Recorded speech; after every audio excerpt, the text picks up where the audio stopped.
Qué bueno verles los rostros nuevamente aquí en la casa del Señor.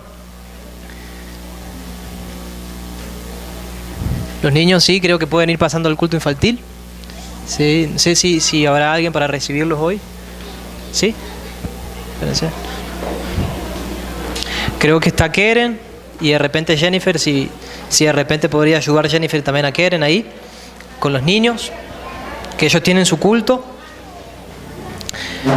Hemos dicho hoy que nuestro pastor Richard, en la semana pasada, el otro domingo, ¿verdad? Él nos estuvo compartiendo sobre asumir nuestra parte, no solamente en los momentos difíciles, sino también en los momentos en que las cosas parecen que van bien, ¿no? Y mencionábamos en el comienzo del culto que uno muchas veces, erróneamente, existen personas que tienen por costumbre, se puede decir así, recuerdan de Dios cuando están pasando por momentos difíciles, ¿verdad? Y el pastor Richard nos estuvo compartiendo que la realidad es que no debe de ser así. Nosotros, como cristianos, como hijos del Señor, debemos asumir nuestra parte y recordarnos de Dios no solamente en los momentos difíciles, sino también en los momentos buenos, porque a veces cuando las cosas están bien, se nos olvida de Dios. No, todo va bien, entonces uno no necesita de Dios, y no es así. Y estuvimos viendo todo eso a la luz de la vida de José. Y hoy, en esta ocasión, estaremos viendo un panorama más general, no por eso poco profundo, no, sino que estaremos basándonos hoy a la luz de la vida de José también. Vamos a estar revisando algunos capítulos de forma general, pero profundizando un poco en la vida y en las experiencias, ¿sí? Principalmente con base a la vida de José. Recordemos dos cosas, o tres. Cuando el Señor llega para nuestras vidas, es decir, cuando nosotros creemos en Cristo como nuestro Señor, como nuestro Salvador, la primera cosa que hace el Señor es que nos salva, ¿verdad? Nos salva del pecado, de la muerte espiritual, ¿sí? Y dice que nos da vida plena. Ahora bien, lo segundo que Dios hace es también utilizarnos en su reino. Nos utiliza para extender su reino, para edificar personas y en consecuencia glorificar a Dios, ¿sí? Ahora, otro de los grandes propósitos de Dios no es solamente usarnos, no es solamente que tú y yo seamos salvos, que usted y yo seamos salvos, sino también restaurarnos. Y eso es un proceso que el Señor hace en toda nuestra vida, ¿verdad? Y por eso el sermón de hoy se llama Dios trabaja. Y Dios trabaja en nuestras vidas como el carpintero. Por ejemplo, un carpintero que habrá hecho este púlpito, él tuvo que haber cortado la madera, él tuvo que haberla serruchado, él tuvo que haberla pulido, ¿verdad? Él tuvo que haberla lijado y después barnizarla, y a la final, después de tantos procesos, se formó este púlpito bien bonito, al igual que el cartel que tenemos aquí, ¿sí? Y entonces el trabajo que Dios hace en nuestra vida es parecido, es un trabajo que nos va puliendo, a veces duele, a veces cansa, pero al final es un trabajo bueno, porque el Señor nos va restaurando, el Señor nos va transformando conforme a su imagen y semejanza. Y por eso que Dios trabaja en nuestras vidas. Dios trabajó en la vida de José, toda su vida. Y Dios quiere trabajar también en tu vida y en mi vida. Y lo está haciendo. A veces pueden aparecer tiempos en que parece que Dios está en silencio, que no hace nada. Pero aún así Dios está trabajando en su vida y en mi vida. El trabajo de Dios no es un trabajo como uno puede pensar de 6 o 4 horas u 8 horas o más. Horas extra, como decirlo así. No, el trabajo de Dios es la vida entera, no es de un día para otro, ¿sí? El trabajo que Dios hace es en toda la vida. Y por eso vamos a estar basándonos hoy en los capítulos, y no voy a pedir que los lean porque los capítulos creo que son largos, desde el capítulo 37 hasta el 45. Vamos a estar revisando un poco en base también a lo que nuestro pastor Richard nos ha compartido, pero desde otro enfoque. Pero vamos a recordar primeramente un poco sobre José. Recordemos, José, ¿hijo de quién? De Raquel y de Jacob, ¿verdad? Y era uno de los hijos más, si se puede decir así, consentido, cuidado. Primero, especialmente porque Jacob y Raquel tuvieron ese hijo durante su vejez. Sabemos que José tenía cierta cantidad de hermanos, eran 12, ¿verdad? En esa familia. Y sabemos que también el Señor le dio la capacidad o el don a José de interpretar los sueños. Recordemos, cuando José se encontraba en la cárcel, interpretó los sueños del panadero y del copero. José mismo tenía sueños. En el capítulo 37 Dice que José tenía aproximadamente unos 17 años y el Señor colocó determinados sueños en José. Y esa fue una de las razones o de las causas por las que sus hermanos querían matarlo y lo vendieron, en fin, ¿verdad? También sabemos que José fue víctima de la injusticia muchísimas veces. Por ejemplo, cuando también nuestro pastor Richard nos compartió hace 2 domingos atrás o 3, cuando José se encontraba en la casa de Potifar y él estaba como mayordomo de las cosas de Potifar, ¿verdad? Entonces dice de que la mujer de él lo acosó sexualmente, quiso acostarse con él, ¿verdad? Y un día José llegó para hacer sus trabajos diarios que él siempre hacía y la mujer lo agarró de la ropa, le quitó su ropa y José salió corriendo y la mujer después habló a Potifar, le dijo que la había violado, cosa que era mentira y José fue preso por eso. Es decir, José fue víctima de varias injusticias y muchas otras cosas más. Después fue preso, en fin. Pero en todo ese proceso de vida de José vemos que Dios siempre estuvo trabajando en José. Y vamos a ver hoy algunas características de eso. Y lo primero que vemos en la vida de José es que cuando Dios trabaja, utiliza la herramienta de la presión. Y no que Dios tiene una herramienta física, no hablo de eso, no, Dios no tiene un martillo en la mano, sino en un sentido figurado. Dios, cuando trabaja en nuestras vidas, nos hace hombres, nos forma mujeres de carácter, conforme al carácter de Jesucristo. El Señor usa determinadas situaciones en nuestras vidas para moldearnos. Y una de esas, creo que podemos ir pasando la presentación, es que Dios utiliza la herramienta de la presión. Vemos que José, antes de que recibiera el cargo de administrador, ¿verdad?, de la tierra de Egipto, allá por el capítulo 41, José ya tenía unos 30 años, él pasó por muchas presiones. Como dijimos, él fue vendido por sus hermanos, él fue víctima de la justicia muchísimas veces, sabemos que estuvo en la cárcel, en fin. No solamente eso, y es algo que quiero hacer hincapié aquí. Ustedes saben que cuando la mujer de Potifar lo acusó injustamente, él fue preso, ¿verdad? Y él llegó a esa cárcel solo. Y en ese momento, no se sabe cuánto tiempo fue que estuvo, probablemente José habrá sentido rabia, habrá sentido rencor, habrá sentido tristeza, soledad, en medio de una cárcel oscura y fría. ¿Sabe Dios cómo era? En ese momento dice que llegan 2 personas, 2 personitas ahí con él. ¿Y quiénes eran?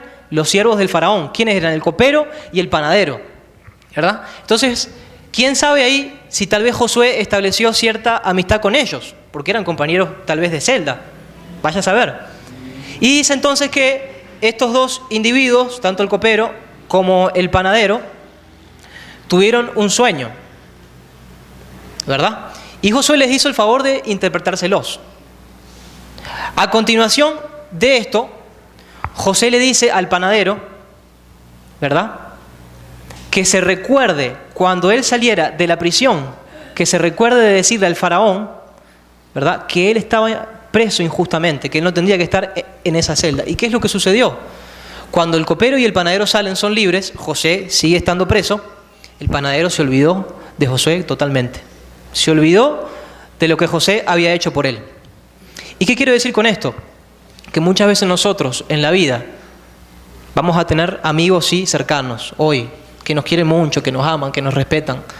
Pero puede ser que un día, por las circunstancias de la vida, amigos, familiares, etcétera, familiares no tanto, pero más que nada amigos, se vayan, ya no estén con nosotros, y esas personas un día puede ser que se olviden nuestro. Y duele, sí, pero eso pasa. Así como pasó con el copero y con el panadero. Y a veces nos vemos en las prisiones de la vida, a veces nos sentimos solos, a veces pasamos problemas, o como decimos coloquialmente, pasamos roncha.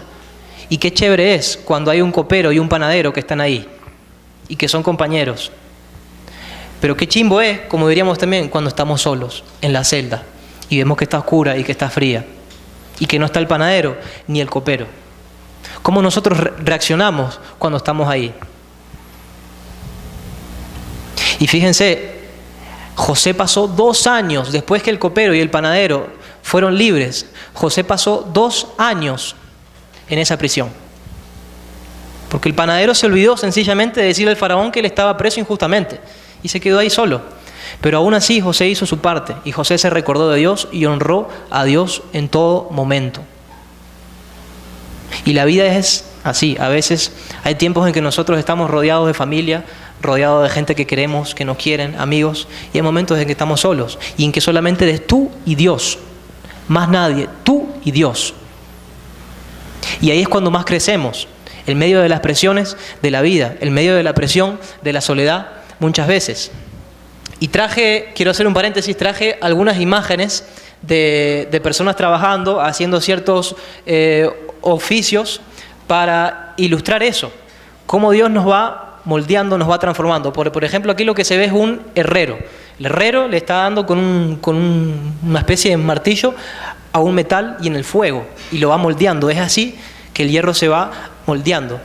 Y ese es el trabajo que Dios hace con nosotros. No nos da con un martillo por la cabeza, aunque muchos de nosotros a veces merecemos un martillo por la cabeza, el Señor no hace eso con nosotros, sino que nos va moldeando con amor, con cariño, diariamente. Y ahora uno se puede preguntar, ¿por qué el Señor se vale de las presiones de la vida para transformarnos? Sencillamente, ¿sabe por qué? Porque en medio de las presiones es cuando nosotros demostramos ser quienes somos. O sea, lo que quiero decir, nuestras actitudes, que tal vez podemos ocultarle a las personas, pero Dios las conoce. Y en ese momento de las presiones salta nuestro carácter. Y ahí vemos nosotros mismos de qué material es que estamos hechos. Y sabemos qué cosas tenemos que cambiar. Ayer con Rafaela estábamos en un congreso de misiones, compartiendo algunas experiencias cuando estuvimos en Centroamérica, y concluimos algo. Y es que la misma actitud que la persona tiene en su diario andar, en su vivir, en su rutina, es la misma que va a tener en el campo. O sea, en el campo, aquel que es misionero se va a encontrar frente a situaciones de crisis, circunstancias, en fin, y las actitudes probablemente sean las mismas que él tenía antes. Y lo que quiero decir con esto es que las circunstancias siempre cambian, presiones siempre van a haber en nuestra vida, pero las actitudes pocas veces cambian, y una actitud cambiarla es difícil. Es difícil cambiar un patrón de cierta actitud que uno ya lleva hace tiempo y que uno sabe que está mal y que está errada, y que en ese momento el Señor nos hace pasar o permite que pasemos por esas situaciones de presión para que nosotros veamos, oye, eso está mal, eso tengo que cambiarlo, y que nos podamos colocar en las manos de Dios, así como el hierro, y podamos dejarnos moldear por Él. A veces no permitimos que Dios obre en nuestros corazones, y usted sabe por qué, por el orgullo, por el hecho de no dar el brazo a torcer, y no crecemos como personas, no crecemos como padres, los que somos hijos, como cristianos. ¿Por qué? Porque entonces queremos agradar a veces a nuestros propios conceptos. Lo que yo pienso que está bien, no, esto para mí está bien, y yo quiero vivir así, y quiero pensar así, quiero sentir así. Entonces así uno no crece. Y le voy a decir algo, sufre más la persona que no se deja moldear por Dios que la persona que dice, ok, yo fallé, lo reconozco, Señor, perdóname, quiero cambiar. Y conozco personas cercanas a mí que para cambiar parece que necesitan golpes. Literalmente, como el martillo, parece que necesitan que les pase 1, 2, 3, 4 veces la misma situación para que se den cuenta. Y qué triste es cuando llegamos a ese punto y por el orgullo y por no dar brazo a torcer, impedimos la obra de Dios en nuestras vidas, en nuestros corazones. Y pueden pasar los años y lo más triste es que seguimos así y la persona sigue así. Y la vida es corta, hermano, déjeme decirle. Y por eso que lo otro que vemos en la vida de José es que cuando Dios trabaja, podemos pasar de lámina ahí, cuando Dios trabaja utiliza la herramienta del tiempo. Y el tiempo es determinante. El tiempo es el que dice sí o el que dice no. El que define la tonalidad de la vida y de las decisiones. ¿Usted sabe cuántos años tenía José? Después que él fue vendido por sus hermanos, cuando él fue vendido por sus hermanos, él tenía 17 añitos. Un niño, un chamito, como diríamos. Después que pasó todo eso, y él fue preso, y en fin, recién cuando el faraón lo sacó de la cárcel, ¿verdad? Habían pasado 13 años, o sea, José ya era un adulto, él tenía 30 años. Él tenía 30 años. Y uno dice, ¿pero por qué tanto tiempo? Es sencillo, porque Dios se vale del tiempo para moldearnos. Y lo más interesante es que cada persona tiene un tiempo. Y Dios conoce nuestra personalidad.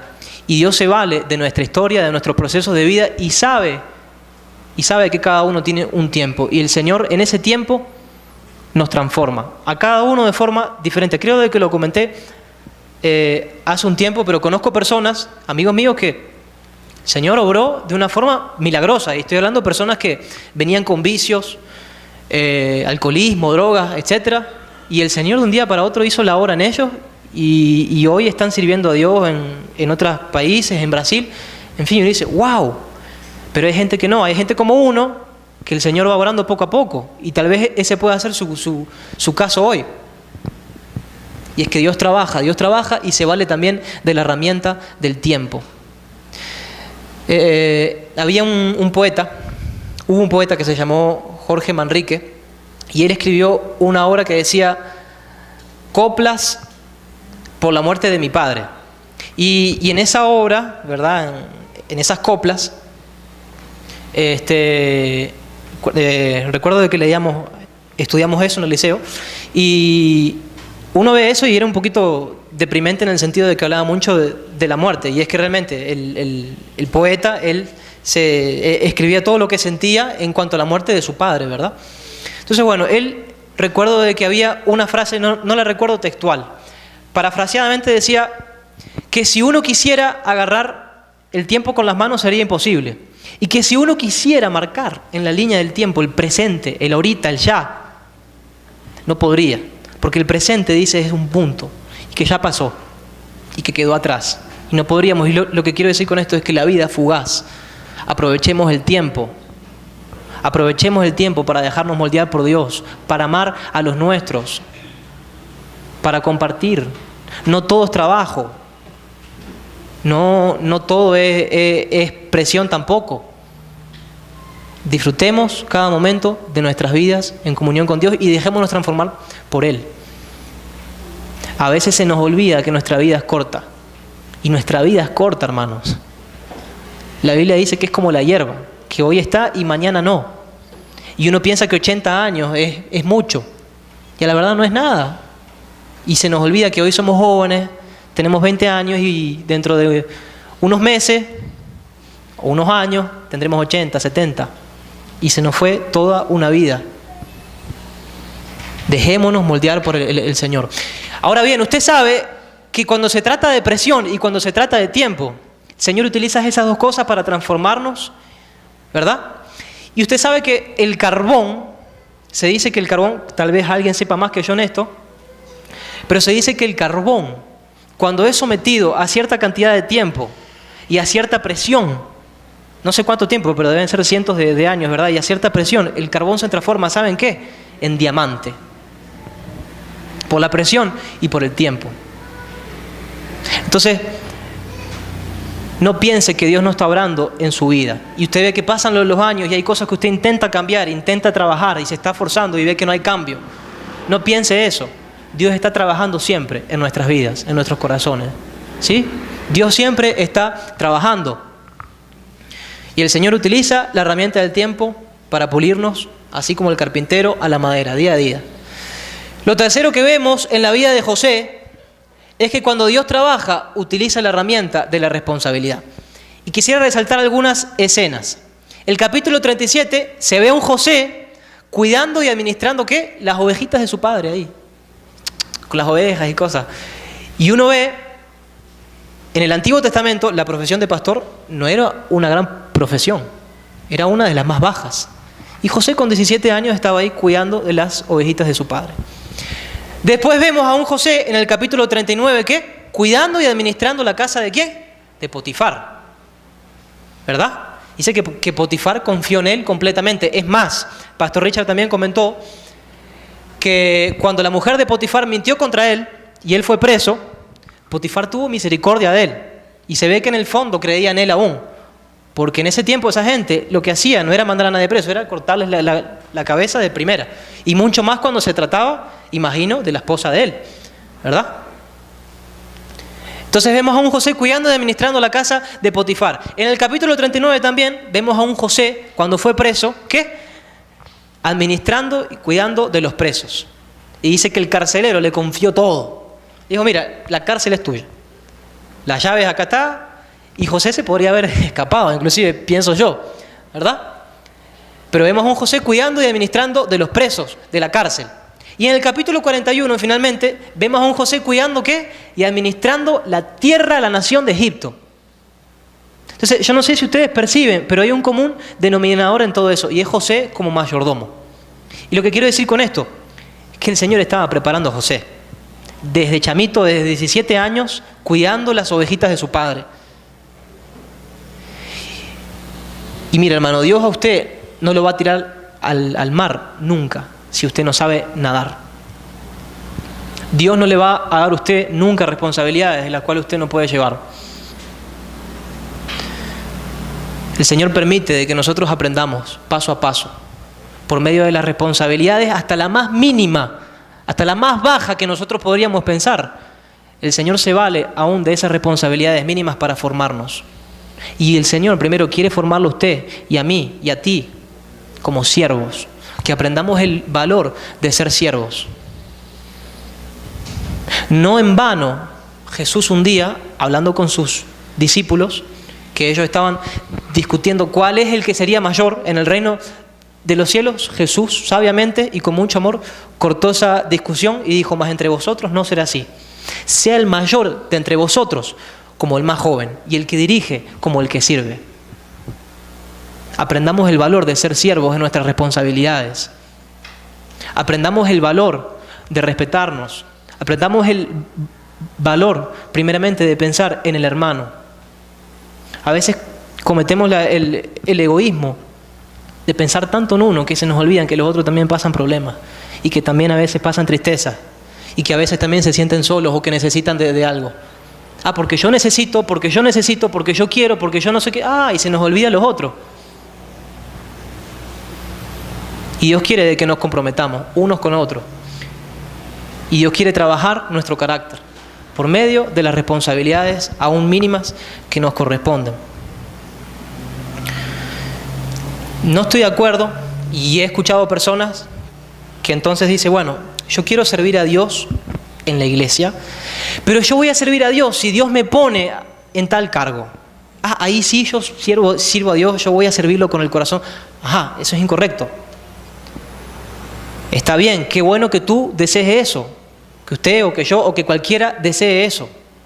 Pero a veces el Señor permite que nosotros empecemos por abajo, por pintar una pared, por lijar una puerta, por lavar el piso de un baño. Y si el Señor Jesús nos dejó ejemplo que tenemos que lavarnos los pies unos a otros, ¿cuánto más nosotros debemos hacer eso? Y Jesús se lo dijo a sus discípulos. Él sacó la toalla y dice que le lavó los pies a los discípulos, enseñándole con eso el valor del servicio. Y lo hizo Jesús, el Hijo de Dios. ¿Cuánto más uno? ¿Cuánto más uno? Cumplamos con las responsabilidades que nos tocan. Recuerdo siempre un discipulado que hice con un pastor mío en Uruguay cuando tenía 16 años y probablemente ustedes puede ser que lo conozcan. Se llama Mi experiencia con Dios y es muy bonito. Recuerdo que una de las frases que me quedó marcada fue: si usted quiere saber la voluntad de Dios para su vida, si usted quiere saber en dónde el Señor lo quiere, trabajando, sirviendo, utilizando sus dones, sus talentos, en fin, dice, entonces observe dónde Dios está trabajando y únasele. Entonces a veces uno espera, Señor, muéstrame, revélate, baja un ángel del cielo, o cosas así, ¿verdad? Pero no, a veces tenemos que ver sencillamente dónde Dios está trabajando. Y puede ser de que a veces Dios esté trabajando en las personas de su comunidad, en algún vecino que necesita conocer a Cristo, en su familia, que tal vez necesita que un pariente que pasa por problemas tal vez necesita hablar con alguien, necesita ser escuchado y a veces puede ser que no sea cristiano y uno tiene que estar haciendo el papel de familia ahí también, porque uno es cristiano también, pero uno también es hijo, es padre, es hermano y uno tiene que estar ahí y mucho más siendo cristiano, ¿verdad? Asumiendo el papel que le corresponde como familia. Ahora bien, hay 3 cosas también que quisiera hacer hincapié en la actitud de José frente a las responsabilidades mínimas y a las responsabilidades grandes que después él tuvo. Y lo primero que José tuvo fue compromiso. Jamás rehusó, o al menos no nos muestra en la Biblia, José jamás rehusó con 17 años a cuidar de las ovejas de su padre. Nunca dijo, no, que las cuide otro, pues. Que las cuide Rubén o que las cuide Leví, en fin, los otros. No. Se dice que él siempre estuvo ahí con las ovejas de su padre y las cuidaba, ¿verdad? Y es que el compromiso es necesario para todos los ámbitos de la vida. Para el trabajo, para la familia, para las relaciones, en fin. Compromiso es necesario. Lo otro que José tuvo fue fidelidad. Y hermano, si usted quiere que los demás, que las personas confíen en usted, ejerza fidelidad donde usted está. Sea fiel en lo poco que le toca o en lo mucho. Sea fiel y las personas van a confiar en usted. José fue fiel y eso se puede ver de lado a lado, en lo poco y en lo mucho. Y lo otro que José tuvo es entrega.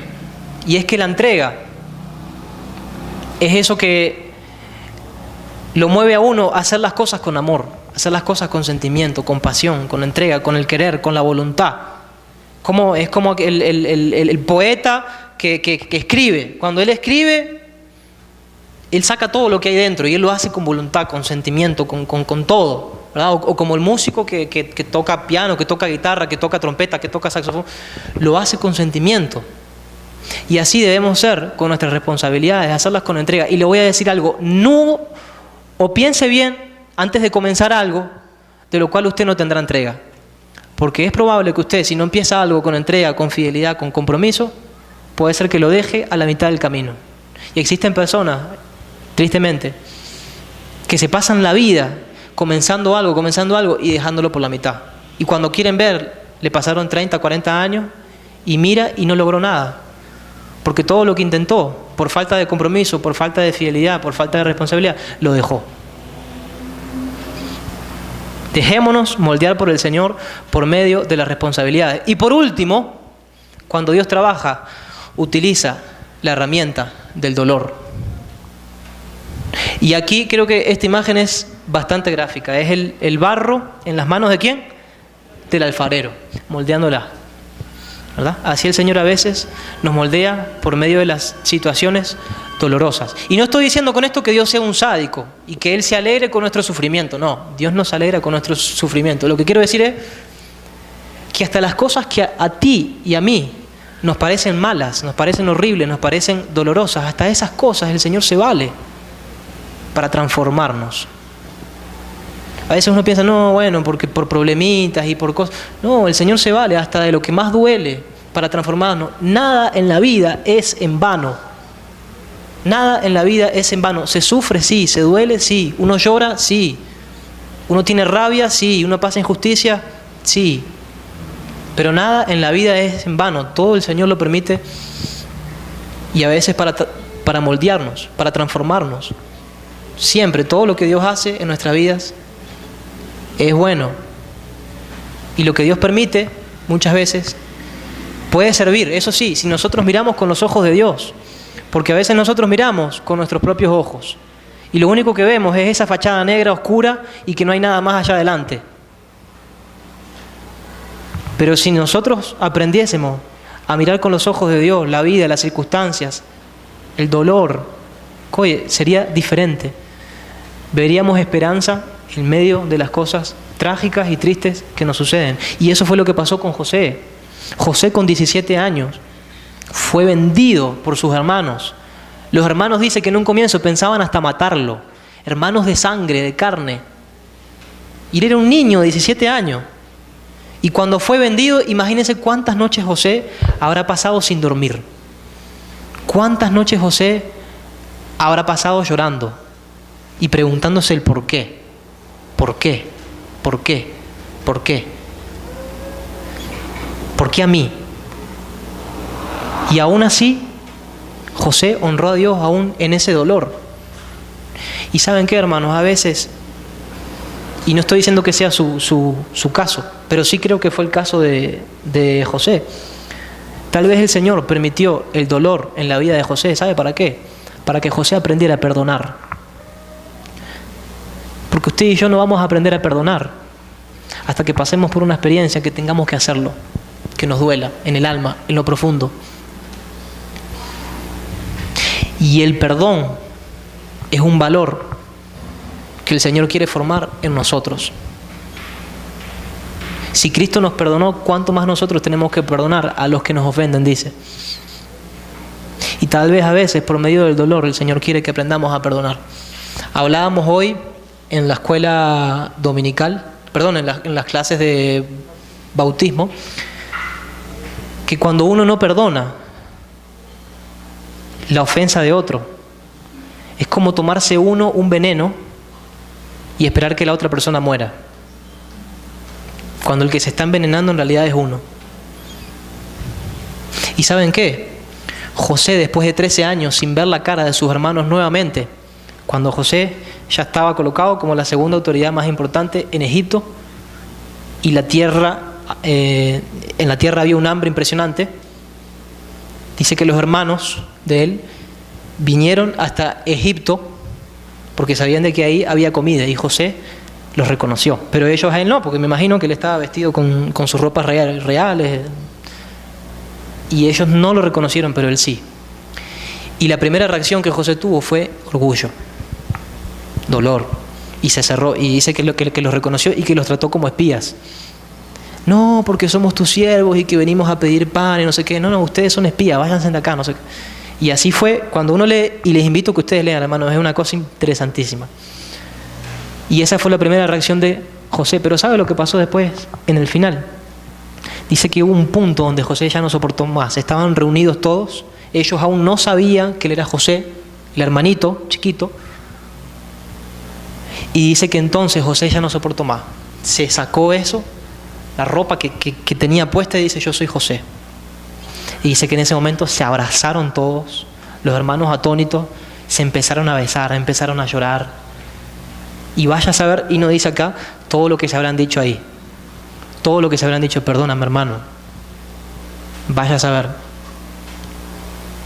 Dios se vale del dolor para unirnos como familias, para saber perdonar.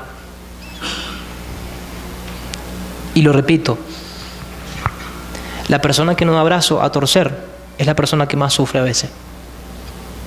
Vale más perdonar que guardarse eso adentro y no sacarlo nunca. Quisiera terminar con un pasaje bíblico que se encuentra en Juan. Y es que estando Jesús en una ocasión con sus discípulos, dice que Jesús le comentó algo a ellos y le dijo: mi Padre hasta ahora trabaja y yo trabajo. El Señor Jesús, Dios, está obrando en tu vida, está obrando en tu corazón, día a día, con las cosas que te suceden. Está obrando a través del tiempo, está obrando a través de las responsabilidades que te corresponden a ti. Está obrando a través de la presión y, ¿por qué no?, a través del dolor. Pero deja que Dios obre, deja que Dios obre.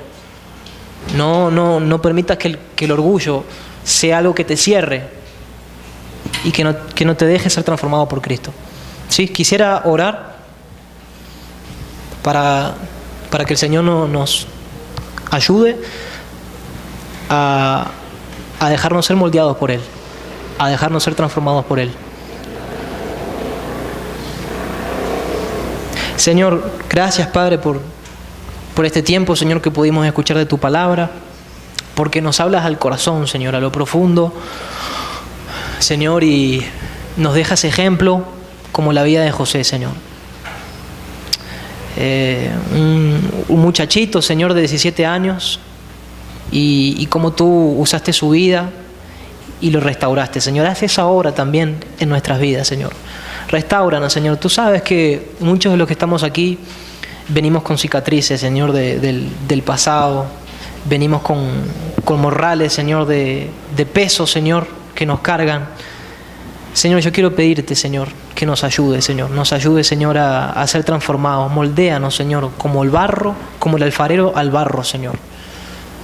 A veces el alfarero, porque quedan burbujas de aire, Señor, en el barro, Él tiene que partir la jarra para hacerlo otra vez, Señor. Haznos otra vez, Padre.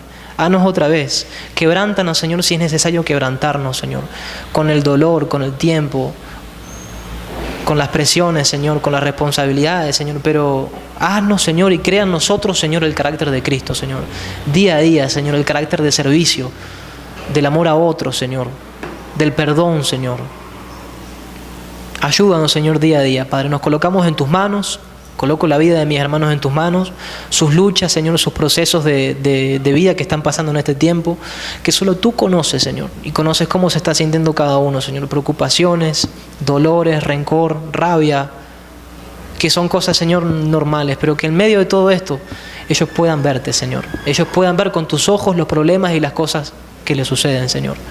Ayúdanos a mirar con tus ojos, Señor, la vida, las cosas, Señor, la realidad, Señor, el mundo, Dios, con tus ojos, Señor, no con los nuestros, Señor. Porque nuestra visión, Dios, es muy finita, Señor, limitada, Señor. Enséñanos, Señor. En el nombre de Jesús, colocamos este día y el resto de la semana en tus manos, Padre. Amén y amén.